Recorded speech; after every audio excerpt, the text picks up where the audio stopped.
Boys and girls, ladies and gentlemen, welcome to the darkest wee corner of the internet that we like to call the Weekly Register. Today I'm here myself, but, however, we've got a lovely wee guest on the day called Mick. Hello. Welcome, Mick.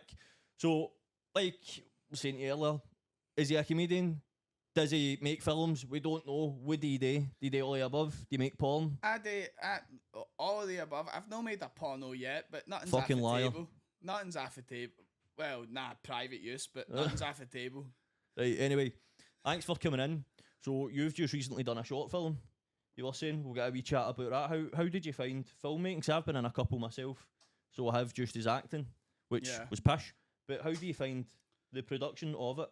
Yeah. Well, no, obviously, I'd consider myself a comedian mainly, just because that's mainly what I do. But the production of the short film, obviously, with being a comedian, I find the writing process, like I wouldn't be a comedian if I didn't like the writing process, and I found the writing process quite enjoyable. Actually, I went to my college lecturers with the script, and they told me that I needed to cut it down because I wrote too much.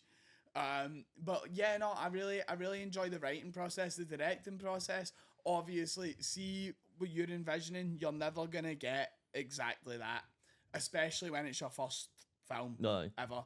But like I did find the experience quite enjoyable, and I think that the final cut of the film, it's just about done. I showed Jay here like a sort of rough cut, where like there is a couple of mistakes still left in it, but it's not quite done yet.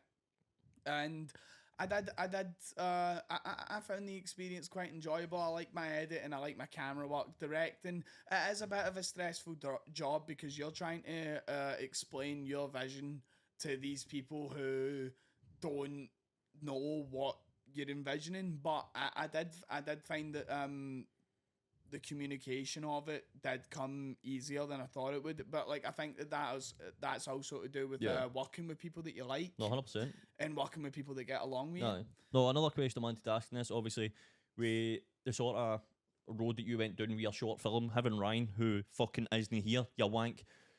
Dickhead, aye. Kind of going off the character that he's playing, kind of resonates with him and his sort of background and how did you find having these people who can slot into these roles? Do you think that made the process easier?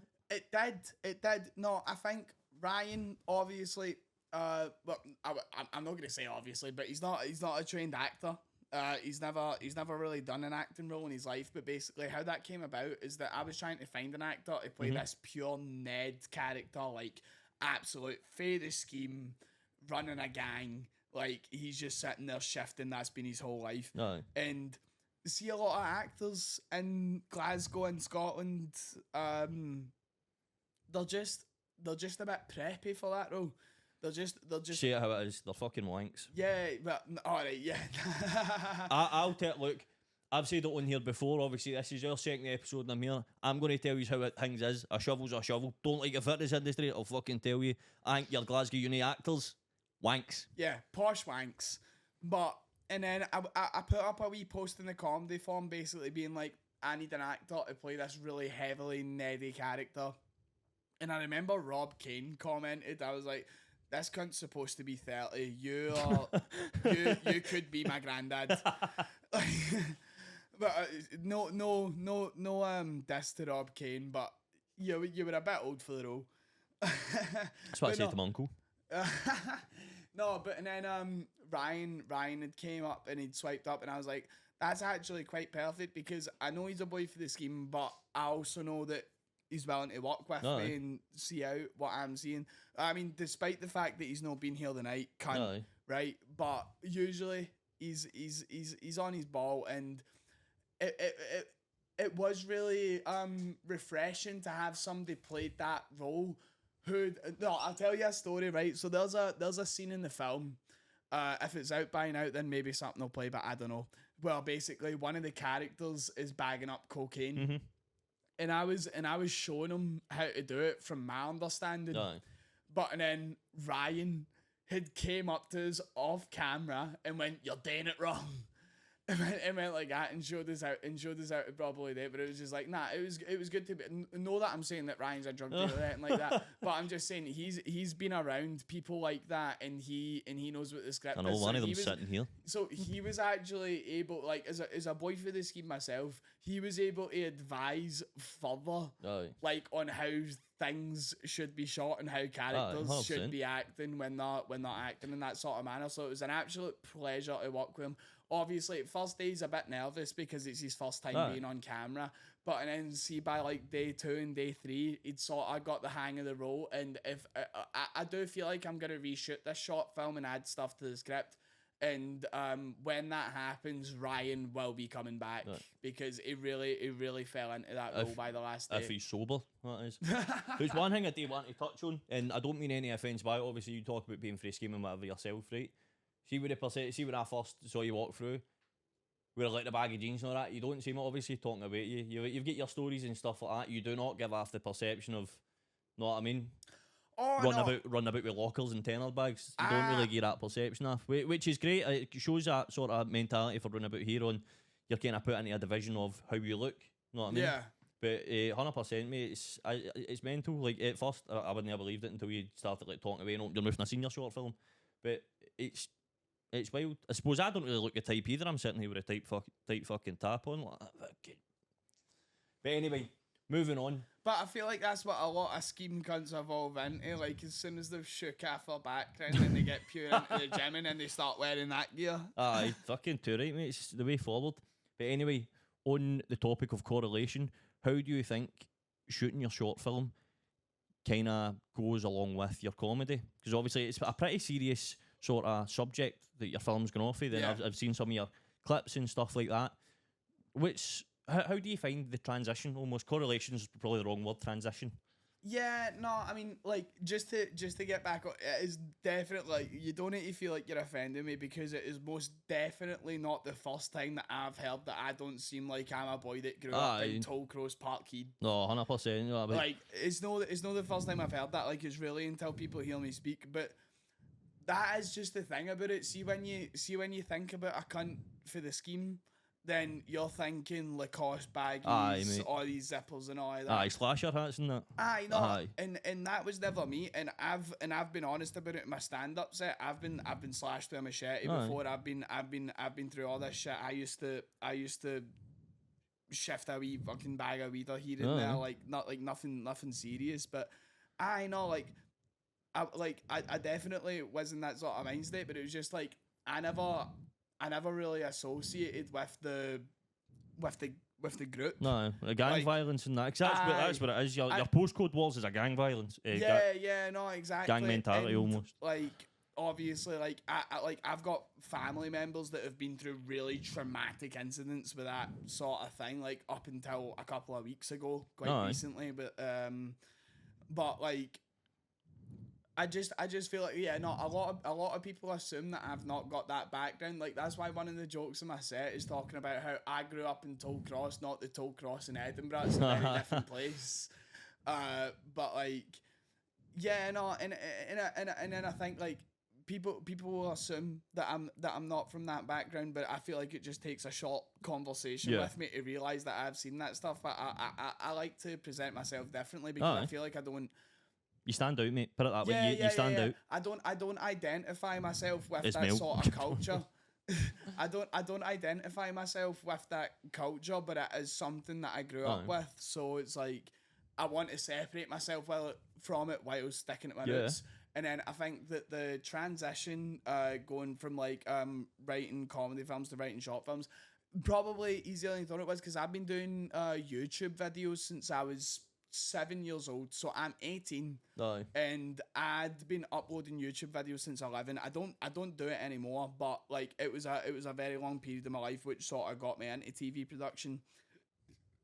And then I'd went to go write this short film, and it definitely made it easier. The comedy, like some of the lines that people have said, sort of like, I was sitting there thinking, that would be funny because I've done stuff on stage that was similar to it. But obviously it is very different because what a lot of people don't realise about a short film is that when you're in the writing stage, you need to be envisioning the whole pictures Aye. of the film as you're writing it, because when you're making the directors or the editors or the cameraman's cut of the script, then you need to involve all the shots that you want to be shot. So you need to be seeing this film in your head playing out from back to front before you even shoot it. Aye. And obviously you'll get extra shots there on the day, but that is basically where it differs with comedy. Like when I'm writing comedy, I think of something that's funny, I write it down, I'm like, that's funny, I expand on it until it's a joke. Whereas with a short film, it's not just like picturing, oh, what are people gonna laugh at? It's picturing what sort of shots could I get that could envision this emotion in people, like when they're watching this scene. So see if I don't think you've noticed it yourself, but for what you've just said there, so you're talking about comedy, you think that's funny and you expand on it. You've also get the vision for take your short film into example, right? You've got your vision for that and you've expanded on it. If you sitting here obviously looking in, I think that you took comedy, your like sort of your basis of how you work on comedy, and you've brought it into your short film and you've done it really well. And I don't think you realise that you've done that. And it works greatly. But also another thing I did want to ask was obviously coming from where you're from and kind of touching on about where I'm from myself. It's weird where I'm from. It's nothing like town or whatever. People just run about, think they're fucking mental. They're no. Alright, we're both for the boroughs. I wouldn't even say Motherwell's like that, to be honest. Motherwell is like I've never turned depends on where you are in Motherwell. It's just one of the ones. But anyway, it's coming from where you're from. How do you think that influences your creative aspects and where you go? Now, you see, I actually really like that question because I feel like it influences it quite heavily. I feel like a lot of people on the comedy scene they just don't come from, like, see, in the Glasgow and Edinburgh comedy scene, like, obviously Glasgow more than Edinburgh, but like those big cities in Scotland are known for their schemes and like the sort of worst parts from them. But I feel like especially in Glasgow, I'll talk about Glasgow just because that's what I know best, but I feel like a lot of people on the Glasgow scene just don't come from that sort of background, so you don't hear a lot about that. And I'm not saying that the comics that haven't come from that background aren't absolutely phenomenal, because the Glasgow scene is absolutely booming with fantastic comics right now. But I'd say that like me and Ryan, right, obviously that's 1 and 2, but like there's really only a couple other people that it came for that sort of background in comedy, and you can really see it in them, because I think what the biggest difference is that people like me or Ryan or these other people that have came for these backgrounds, we tend to joke about really dark stuff, but it's like people in a Glasgow audience recognise that you're taking something that you've experienced, less for me because I talk a load of shite, I don't tell stories, but even people that are telling stories, you're sort of coming from stuff that you grew up around and you're turning that into comedy. Aye, 100%. I feel like I've been around some posher crowds that have sort of heard that stuff and shied away a wee bit when they don't realise that like I'm taking what I've felt, what I've been through, what I've seen, and I'm turning that into something funny, because I feel like that's how I think especially for like a working class person, I think that comedy comes from things that you've seen that are bad and that are maybe troubling for you, and being like, how do I make that funny? Because I think a lot of comics that came from those sort of working class backgrounds sort of draw from that struggle that they've grew up with, and they'll just and their whole life they've seen a bad situation and they've just been like that. Oh yeah, but how is it funny though? How's it funny? Well, you know the saying, you don't laugh, you greet. Yeah, exactly. It's the same. I find the same on social media. Obviously, I feel like I'm at a disadvantage here. Obviously, I'm not a comic. I don't know much about this. Is why I'm asking all these questions. It's like an education on myself here. But when it comes to social media, 90% of the jokes I make, they have got some sort of... Now, this is going to be a big surprise to them, because the jokes I make are fucking so out there.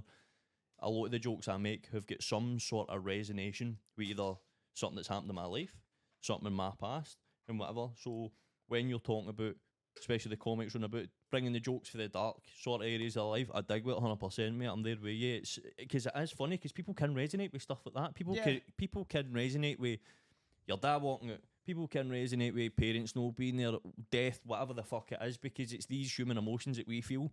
And I feel like, as you said, the sort of snobbier people here, it's like, oh, don't talk about that. No, we don't talk about that. Yeah. How the fuck not? Know what I mean? Get a fucking laugh. Stop looking down your nose. Exactly, no, and like, were you saying that? Obviously, you've had a look through my Instagram. Aye, as you said, you don't like to come in. I'm not going to come in underprepared. Underprepared, yeah. Last time I done that, I ended up with a fucking win. And thank fuck I got laughed there, by the way. I shot myself for a second there. By the way, I love my wee lassie. I love her to bits. Just in case Caitlin's watching. Right. That's no, what it is. It's just jokes in it. It's just jokes in it. But no, as you were saying, you look through my Instagram. One of the sort of biggest things that happened in my life was the fact that I got slashed. Some of the clips I've seen, we did a roast battle. Yeah. Are fucking hilarious, mate. Like, I cannot lie. It's not just the stuff that's getting said about yourself, but obviously some of your comebacks are, I can't think off the top of my head because I've already looked into it. But like, I had a scroll through your Instagram, man. You're a funny wee boy. I can't lie, you're a funny wee guy. Thank you. And I'd personally seen you going quite a bit. Especially with your, I know I keep coming back to the short films and stuff because that's something I can resonate with. With your comedy in the clips that I've seen, I can, like, you're only 18. When I was 18, I was sitting sniffing Charlie. I was still in front of a camera right now. Don't worry, so am I. Threw me off there. But for the tools you've got and for where you are sitting at 18, I think you've got a great opportunity to be able to bounce further than most people can. I know, I'm still a wee Jake Ball. I'm just a Jake Ball with ambitions. Couldn't you tell we're a kind of fucking strongbow on my podcast? Know what I mean?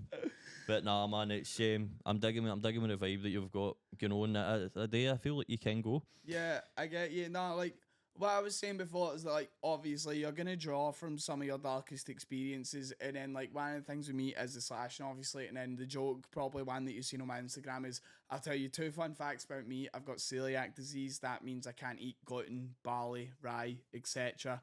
Second fun fact is that I got slashed with a machete. And I know those are very different facts, but what that tells you about myself is that clearly I'm impervious to a well-forged iron blade. But if only that man had came at me with a baguette, then maybe he would have got somewhere.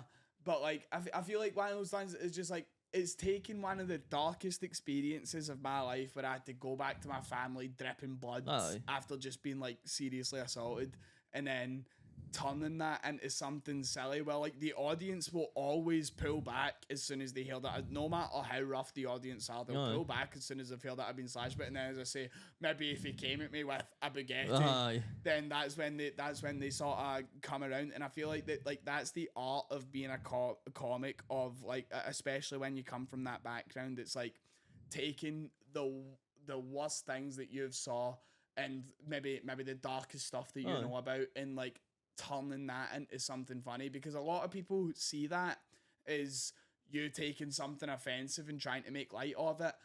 What it really is you taking something that you've seen in your personal life, and the way that you've dealt with it your whole life is by making it funny, because if you don't laugh, you'll cry. And then it's basically just trying to take those things and be like, that here, I know that's bad, but here we can still have a giggle about it, and we can feel better about it. 100%. That's what people don't understand about dark humour. I'm gonna take this sort in a more serious note on the sort of mental health wise, right? And I've kind of touched on it before. People always thought, oh, look, go and reach help, go and talk. That's cool. I'm not the type of guy to go and want to sit down and have a chat with somebody. Yeah. I'm the type of guy, I'm in the gym all the time, and if no, when I talk about my experiences, what's going to make me feel better is making jokes about them. Do you know what I mean? I've made more jokes about my dad, watching my dad walk out the door on Christmas Day, than I think I have anything else. Do you know what I mean? Like, and I know a lot of young men and a lot of men out there also resonate with this as well. Doesn't matter how many times you spend at night fucking greeting into your covers, you know for a fact the second you walk into work the next day, you're going to come out with the most sickest fucking shit you have ever said in your life, and you're going to be pissing yourself laughing about it, and you're going to feel great. So dark humour, I offer it all day, every day. Obviously, if you do feel like you need to go out and seriously get help, then obviously do it. But for me personally, I'm just coming on my personal experiences here in the Wendy's face. That I'm going to joke and I'm going to put a graft in, and that's how I love everything you're talking about, dark humour. Not a lot of people are going to agree with that. I know I'm probably going to ruffle more feathers than I did in the last one. I don't give a fuck. Suck my dick. No, absolutely. I completely agree with that. Like, I'll tell you what happened, because I feel like the reason why a comic becomes a comic, especially from the background of me or Ryan or the other people that have came from our backgrounds on the scene, is because that's the way that you deal with stuff, is through humour. Because I'll tell you what, like, literally not even that long ago, a week or two ago, I was out clubbing with my college pals, and basically this guy had started buying me and my pals shots and whatever, and we went and met him at Taco Bell after, not met him, but like we went into Taco Bell after the club had shut, and he was there. And then this 29-year-old man came and grabbed me and started sucking my neck in the middle of Taco Bell. I don't know where this was going, but it wasn't that. It was the guy that was buying his shots. He came and started sucking my neck, and like, mate, I get ID'd on the constant, so it's not even like cunts can barely tell that I'm 18. It's like, it's not like I look old for my age. Like, I look 18. I'm laughing hard mainly because I've had it myself. I don't go out anymore. I just don't do it. But when I did, the constant grabbing of the arse, and all that. And I'm no, by the way, I'm not just talking about from women or whatever. Actual grown men. Again, at the time I was about 18, 19 when I was still out partying, properly fucking groped. That's one thing that nobody ever likes to talk about. 19-year-old wee boys getting groped at fucking 30-year-old guys in fucking Savoy and fucking Soli, which is shut down. Sometimes in Mint, but they don't ever really get in there. Oh, I've never been in Catty, mate. I'd fucking avoid it, bro. Well, that's what this next point for. I'm not a regular at Catty, but it was like, I've got a couple of college Defos pals. is. Yeah. I mean, I've been there twice. I've got a couple of college pals that like to go there, and it's like, I'll drop in, because I used to listen to the Goth tunes when I was younger, so it's not like I want to have a good time, but I know, this guy started sucking my neck, and then I pure went like, and then he came up to us, and then he was sitting there like, what you was up to? And I went, fuck off, mate. And he went like, what? I went like, mate, you just fucking... But that makes you homophobic, remember? This new woke culture, the fact that you're no shagging him, you're homophobic. Mate, sorry, I'm getting set off again. If it was some guy my age that did it, I wouldn't have been as freaked out. I just would have been like, stop it, that's not alright. And then he would have been like, sound. But then this guy came up to us afterwards and was like, oh, you're not. And I was like, mate, you literally just sucked on my neck like fucking 2 seconds ago. And he went, you must have been thinking of a different guy, because that wasn't me. Like, everybody just saw you do it. But anyway, but the original point that I was getting to is that we walked out after that, and then all of my pals were sitting there coming up to me, because I was hitting quite a badging after it. Like, I felt quite assaulted. No wonder. Yeah. Is that what, sorry to interrupt, is that what the fucking Count Dracula joke was about? No, that's not what that was about. But like, no, the Count Dracula joke was in a roast battle. And that was just against the guy because he was for Transylvania. But fair dues, but sorry, continue. But like, but like he like, my pals were sitting there and they were all coming up to me and saying sorry, and then I had one pal that, like, when I was talking about it, he just made a pure joke about it, and I was sitting hitting such a badge, and he made the joke. It made me absolutely howl, and I just immediately felt better like that. But that's the thing, so many people would go through that, and then if their pal tried to make a joke about it, they'd freak the fuck out about it. All my pals were coming up trying to comfort me, and I was like, this is nice, but then one of my pals just went like that, like fucking, hey, I can't even mind what he said, but like, he made a joke about it, and it just made me feel so much better. I can laugh about this. 100%. I hate see the people, right? And I don't give a fuck if this is you, by the way. I honestly don't. See people, well, that's too soon. Or you can't fucking joke about stuff like that. I made a joke on TikTok about shagging my fucking gran, right? I've not actually, by the way. And I had people going, you cannot be saying things like that on the internet. Shut the fuck up. I'll say what I want, know what I mean?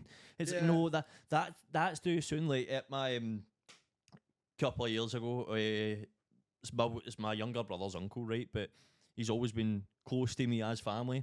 Had passed, and we're all there for his funeral, and we're all standing outside, and it was absolutely fucking freezing. Me, my dad, my wee brother, all just kind of huddled round. And the first thing that came out my mouth, and I still don't regret it, was, if it doesn't get any fucking warmer, I'm getting in there with Mick. And it must have been the first time. That's my name. Must have been the first time in a couple of days where I'd actually seen like a smile on my wee brother's face. know what I mean? And I tell people this story is before, like people have met in the pub. Like, what that is I cannot believe you said you can't be saying things like that. Shut the fuck up, man. Or suck my dick. And you want to know what? My whole family. Get your laughing gear around that. Know what I mean? My whole family are quite like that, and like they'll just like they just want to be joyous about stuff and distract each other and be like, oh, despite what happened, we all love each other, and that's what matters. Because mate, see at my grand's funeral, my gran half raised me. Right, like my mom and dad were always working, so I was always spending times at my grand's house after school, and she was the one that was making me dinner and like making sure that I was safe to go off home and like blah blah and then getting into bed when my mom and dad picked me up. And when we were at her funeral, she didn't want it to be a pure emotional affair. See, realistically, I don't think anybody does. Nobody does. I don't think anybody does want the funeral. Most people don't. So, and then we're sitting there at the funeral, we go through the whole sermon, everybody's greeting, and then the slideshow goes on where they're showing all the photos for her life and all that, and it's pure clubland that's playing. It's pure GBX, because that's what my gran loved. Yes. That's what my gran loved. She loved that GBX. She loved that Cluzland. She was a disco woman. Yes. And like that's what was all playing that. And we were all sitting there greeting to a slideshow of photos of my gran. Where I was like, I wanna be a hippie and I wanna get stoned on a marijuana. I wanna get high. Class, man. Like, But, granny like, definitely I know enjoy the you- wee Defcon 1. Brian, you buy grab me and I can. You can come sit down there now. Did if your you want, last 'cause leave, we're done Dyer? talking about the. Oh, I mean, fuck's sake. Come sit. You're all sitting here. Go on. Sit down. There you go. You wanted to We're come coming sit. towards the end anyway, so we'll just this is Mick's pal. What's your name? Introduce yourself. My name's Ryan, mate. Ryan. Fucking Ryan Cook.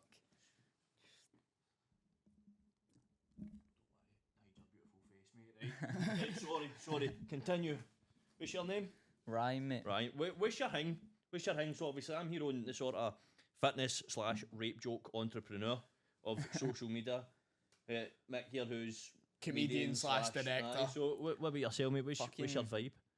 Cocaine and hookers? Music producer. Maybe on the weekend, but fucking just My man. just fucking skating, mate. Skating. What do you do? Do you film it or whatever, or do you... Mate, Mate, music wee producer. video. Aye. On soon, mate. To be fair, you're getting after that music producer vibe, so you're sitting there with a hat on. Soon. He's- Kicking he's- shit in the walking, mate. He's refusing to Can't big actually himself do it, up. but He produces tracks. He's not got a lot of released music right now, Nah, but mate, he's I've on got- the I've work. got- He's I've been got- producing I've got- tracks. I've got He's been stuff in the walking. he's been putting the graft in. He's making the tracks. He's maybe spitting over them a wee bit, but Nice. we'll not talk about that. But Nice. like, I know. So what is it? You've got me heavy, like confused. It's no like fucking a mystery. I want to know who you are. What have we got in the pipeline? What type of music do you produce? Well, I mean, Wicked MCs and that? Nah, mate. Maybe back in my day, man. Because fucking, like, I don't know. Just cutting about since I've been a wee guy. Fucking, only recently, you know what I mean? I've cut about skating and that. Aye. You know what I mean? Kind of, I knew KG my and friends shit. because I kind of went for like wee Ned cutting about the gobbles and that. Aye. Young Is it- Gumby and since that. I was a wee guy, but fucking mate, Went from ripping lines to ripping decks. I defo by the We're way. not just talking about the skateboards. Aye, No, that's good, man. That's cool. So obviously you were talking about before you got on, getting on something like this, getting podcasts or whatever on the go. How does that look for you? Because obviously how me and Ryan are supposed to be fucking doing it is we just get people on, we ask questions that nobody's going to ask on the internet. We don't give a fuck. We'll say what we want. So how does that look for you? Is there any plan? Is there any sort of ideology you want to go after? I feel like me and Ryan. I'll let him talk afterwards because he looked at me as if he didn't want to talk first. But like me and Ryan, we were hanging about with the same sort of cunts for ages, and we've got a lot of stories for that time. Obviously, I'm a comic. He's been producing music. He's been skating and that. We got a lot of stories between us, and I feel like we both know a lot of people. Him in the music world and me in the comedy world. Aye. Well, I feel like whenever you get a comedy podcast, they're only bringing on comedians. Aye. Whenever you get a music-based podcast, they're only bringing on musicians. We were wanting to You want fucking everybody. yeah, we all want Aye. to start Aye. a sort of variety show. We'll bring on a DJ, we'll bring on a producer, we'll Aye. bring on a rapper, we'll bring on a comic, we'll bring on a sketch artist. I love it. Like we'll just wanting to get the biggest variety of people and just trying to get the wildest stories at them while we can offer out our stories. But like Aye, what to you're be saying, fair, if you want to go for stories, you can come to all the cunts for, you know what I mean, like Kelvin Grove, all the skaters and that, or just kind of chilling, but mate, fucking, I've been at mate. Mate, you alright, bro? you went, man.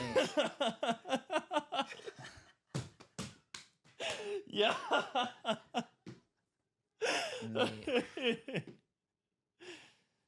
I'm a wee bit nervous, man. I don't know. I don't You're know all what to good, say. bro. Mate, it's the Yeah, cameras, mate. I Don't know, worry about it. Mate. It's the cameras, bro. I was the same on my mate, first one. mate, I don't even know what to say, but No, it's sound, bro. But you want people. You want the laughs. You want the vibes. If you want to have gathered, you want to have these people in who are going to just talk about their lives. aye. Just talk and the laughs will come. There you go. It's just patter. No, you've get me all nervous. Yeah, All hot and bothered and that.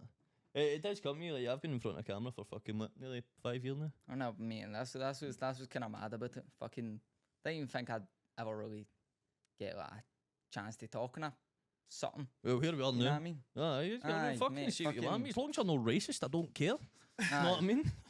to be fair, nah, fucking mate, man. Nah, you're cool, bro, don't worry, you're- He's gone numb, mate. That's sound. We'll just fucking talk know and what you I'm think of saying. something. That's cool. I think we're going to come to the wrap up stage anyway. So we are. So coming off what I say is obviously last time. Watched a bit on your Instagram and stuff like that. Do I think Mick is who he is on camera for who I'm seeing here?